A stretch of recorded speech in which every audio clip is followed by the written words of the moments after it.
করেছেন, বিজেপির এটা কাজ ইলেকশন আসলেই আগে টিভিগুলোকে খাইয়ে দেওয়া, সংবাদ মাধ্যমকে খাইয়ে দেওয়া নিউজটা, তারপরে সেটাকে মানুষের কাছে নিয়ে আসা।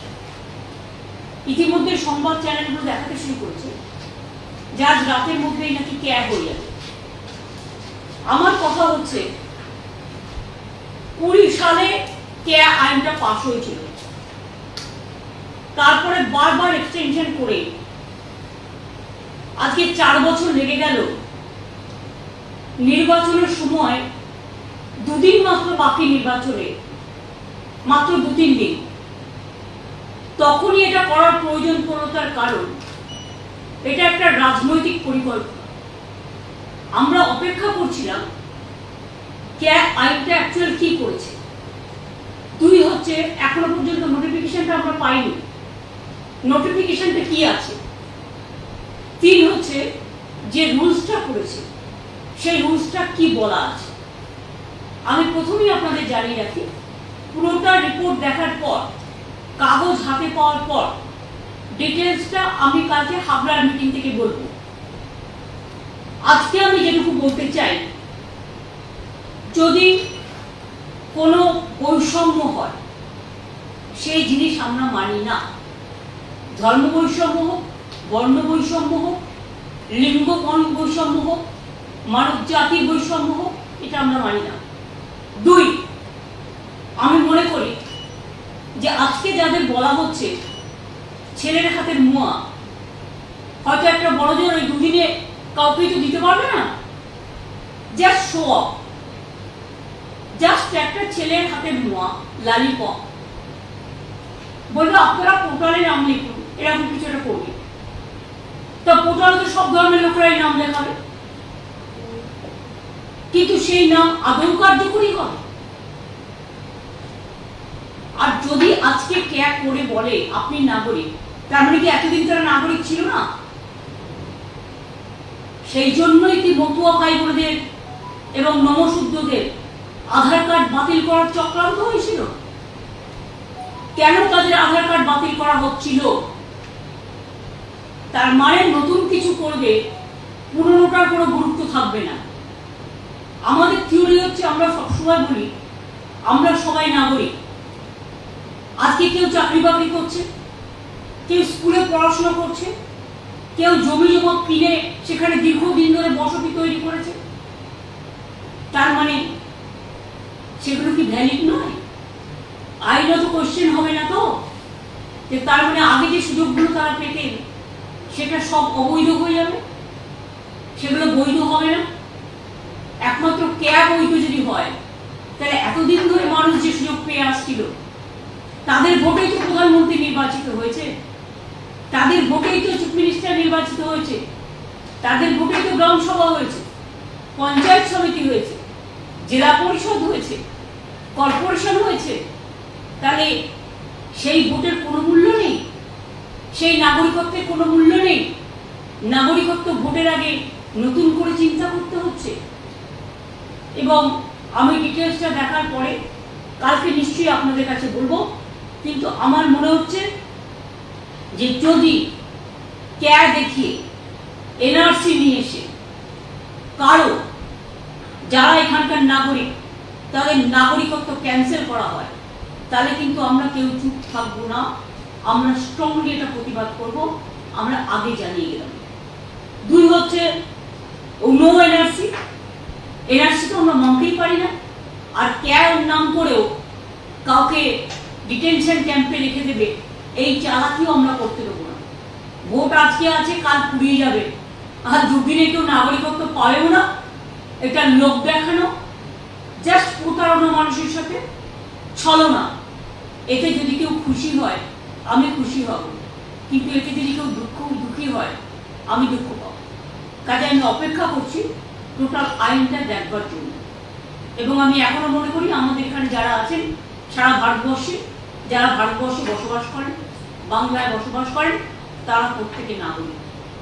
তাদের নাগরিক অধিকার, তাদের গণতান্ত্রিক অধিকার, তাদের সামাজিক অধিকার, তাদের প্রতিষ্ঠার অধিকার, তাদের ইকোনমিক অধিকার, তাদের ব্যক্তিগত অধিকার, তাদের সম্পত্তির অধিকার সবই থাকবে। এই নতুন আইন কারণ আগেকার অধিকারগুলোকে বাতিল করে দেবে না তো। আমার মাথায় এটা আসছে তার কারণ আগের আইনটায় তাই বলা ছিল, এবারের আইনটা কি করছে এটাও আমায় দেখতে হবে। এবং মনে রাখবেন, বাংলা সহ নর্থ ইস্টার্ন রিজিয়নেও এটা কিন্তু খুব সেন্সিটিভ। নতুন করে ইলেকশনের আগে কোনো অশান্তিও এটা আমরা চাই না। পায়ে পা লাগিয়ে কোনো প্ররোচনা বিজেপি সৃষ্টি করুক এটা আমরা চাই না। আমি রমজান মাসের আগে আজকের দিনটাই তাদের বেছে নিতে হয়েছে কেন সেটাও আমি জানি। আমি সবাইকে বলবো খুশির চাপ দেখুন, সানন্দে রোজার মাস পালন করুন। শিবরাত্রি পালন করেছেন, শুভনন্দন। রমজানের মুবারক অনেক। হোলি আসছে, রামনবমী আসছে, নতুন বছর আসছে। সবাইকে আপনাদের শুভনন্দন জানিয়ে বলি যে ভয় পাবেন না, চিন্তা করবেন না। আধার কার্ড যখন বাতিল করা হচ্ছিল আমরা রুখে দাঁড়িয়েছিলাম, এবং আজও যদি কারো অধিকার কেড়ে নেওয়া হয়, মনে রাখবেন তৃণমূল কংগ্রেস একমাত্র রাজনৈতিক দল সর্বপ্রথম সে আওয়াজ তুলবে, আলোড়ন তুলবে। তার মানে সূচনাটা আমি এখনই করে দিয়ে গেলাম। কারণ মধ্যরাত্রে মধ্যগগনে কি ফুল ফুটবে সেটা তো আমরা জানি না, সেই জন্য আগাম বলে গেলাম সন্ধ্যাবেলায়। নতুন সন্ধ্যা শুরু হবার আগে সন্ধ্যা লগনে যে মধ্যরাতে এমন কিছু করবেন না, এটা ফ্রিডম অ্যাট মিডনাইট নয়, এটা বিজেপির পরিকল্পনা ছলনা। সাহস থাকলে আপনি 6 মাস আগে দিতেন, 4 বছর অপেক্ষা করতে হলো কেন? আর হঠাৎ ইলেকশনের আগে নানা রকম গুলিয়ে উড়ে বেড়াচ্ছেন। গ্যাসের দাম 70,000 কোটি টাকা আপনারা ইনকাম করেছেন, গ্যাসের দাম বাড়িয়েছেন তো বাড়িয়েছেন। আজকে নির্বাচন বলে 100 টাকা কমাচ্ছেন, কিন্তু যেটা বাড়িয়েছেন 1000 টাকায় সেটা কিনতেই তো মানুষের পকেটে অর্ধেক রোজগার বেরিয়ে যাচ্ছে। সুতরাং ভাওতা অলওয়েজ ভাওতা, ছলনা অলওয়েজ ছলনা, প্রতারণা অলওয়েজ প্রতারণা। দেশের কিছু ভালো হলে আমরা যেমন খুশি হই, আমরা অভিনন্দন জানাই, দেশের কিছু খারাপ হলে আমরা সেটাকে কিছুতেই সাপোর্ট করতে পারি না। আমি শুনছি প্রধানমন্ত্রী নাকি জাতির উদ্দেশ্যে ভাষণ দেবে, মিসাইল, লঙ্কেশ মিসাইল করেছে ভারত। যদি করে থাকেন আমি বিজ্ঞানীদের অভিনন্দন জানাই, আমি আগেই মহাকাশচারীদের অভিনন্দন জানিয়ে যাচ্ছি। আর এটা আজকের গান নয়, এটা ইন্দিরা গান্ধীর সময় থেকে এই অভিযান শুরু হয়েছে।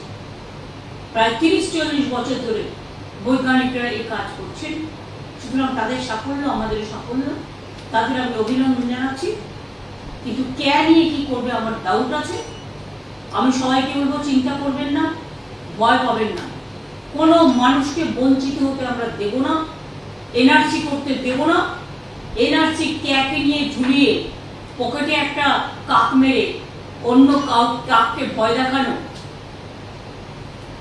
এটা আমরা করতে দেবো না। এটা বাংলা, বাংলার সংস্কৃতি সবার জন্য, বাংলার সব মানুষের জন্য, বাংলার সব ভাষার জন্য, বাংলার সর্বধর্ম সমন্বয়। রামকৃষ্ণ পরমহংসদেব বলে গেছেন, স্বামী বিবেকানন্দ বলে গেছেন, রবীন্দ্রনাথ ঠাকুর বলে গেছেন, বিদ্যাসাগর বলে গেছেন, রামমোহন বলে গেছেন, বিশ্বামুন্ডা বলে গেছেন, পঞ্চানন বর্মা বলে গেছেন, মতুয়া ঠাকুর বলে গেছেন। সবাই বলে গেছেন মানুষ মানুষের জন্য। এবং তাই আমাদের বক্তব্য আগাম আপনাদের জানিয়ে রাখলাম। বাদবাকিটা আইনের কাগজ দেখেই বাদবাকিটা আগামীকাল বলবে। যখন মিডিয়াকে খাইয়ে দিয়েছেন আগাম, তখন কাগজটা আগেই ছাড়িয়ে দিতে পারতেন, নাকি দিন থাকতে ছাড়বেন না, আধারে ছাড়বেন। যেমন করে আধার কার্ডগুলো কেটেছিলেন, ওটা ছিল সূচনা, ভরে ফেলেছিলাম। তাই আমি বলবো যে আমি পুরোটা দেখে বাদ বাকি কালকে হাবড়া মিটিং থেকে বলবো। কিন্তু বৈষম্য হলে, এনআরসি নিয়ে কাউকে বিতাড়িত করার চেষ্টা করা হলে, মানুষের কোনো অধিকার কেড়ে নেওয়া হলে, যারা এতদিন ধরে যে অধিকারগুলো পাচ্ছে তৃণমূল কংগ্রেস কিন্তু মুখ বুজে থাকবে না, প্রতিবাদ করবে, এটাই বলে। অনেক অনেক ধন্যবাদ আপনাদের সকলকে। বাদ বাকিটা আমি তো আবার হাবড়ায় যাচ্ছি, ওখান থেকে আমি আবার বাগডোগরা যাব, কাজে পরশু দিন আমি আবার ফিরে আসবো, তখন দেখা হবে। আমি আবার বলে যাচ্ছি যে মনে রাখবেন, আমরা সবার জন্য, সব ধর্মের জন্য আমরা সবাই নাগরিক, এই স্লোগানটা আবার কিন্তু নতুন করে আমাদের সকলের অধিকার আছে বাঁচার, আমাদের নিজেদের সম্পত্তির অধিকার, বাঁচার অধিকার, শিক্ষার অধিকার, চাকরির অধিকার, মানুষ হিসেবে বাঁচার অধিকার, সেই অধিকার যেন কেউ কেড়ে না নেয় ভোটের জন্য জাস্ট ছলনা করে, সেদিকে লক্ষ্য রাখতে অনুরোধ। আপনারা ওয়াচ করুন, আমাকে অনেক প্রেস মেসেজ পাঠাচ্ছিল আমার ওপিনিয়ন কি জানবার জন্য, তাই বাড়ি যাবার আগে আমি আপনাদের প্রাথমিক প্রতিক্রিয়াটা জানালাম, কিন্তু আইনটা দেখার পরে আমি আমার ফাইনাল প্রতিক্রিয়া জানাবো। दीदी एक सवाल था, क्या राज्य में आप इम्प्लीमेंट होने देंगे सीए, क्योंकि इससे पहले भी आपने कहा है कि पहले मेरे को रूल्स देखने दीजिए। I am just watching the notification, अभी नोटिफिकेशन नहीं निकाला, रूल्स नहीं निकाला। रूल्स नोटिफिकेशन में अगर हम देखेंगे कि ये डिप्राइव कर रहा है लोगों का अधिकार को, तो हम उसको खिलाफ में लड़ेंगे। हम पहले हमको देखने दीजिए, आई एम वॉचिंग। हम जब रूल्स निकालेंगे हम उसको स्टडी करके जो बताना है कल बताएंगे, लेकिन मैं आज बोल दिया कि एक बीजेपी का इलेक्शन पब्लिसिटी है, नथिंग इज दिस। तो 2020 साल में एक कानून पास हुआ था, उसका बाद 4 साल बीत गया, लेकिन अभी चुनाव जब आते हैं ये कुछ गाप गप करते हैं, ये भी एक गाप गप है, लेकिन असली पौधा किसी को नहीं मिलेगा।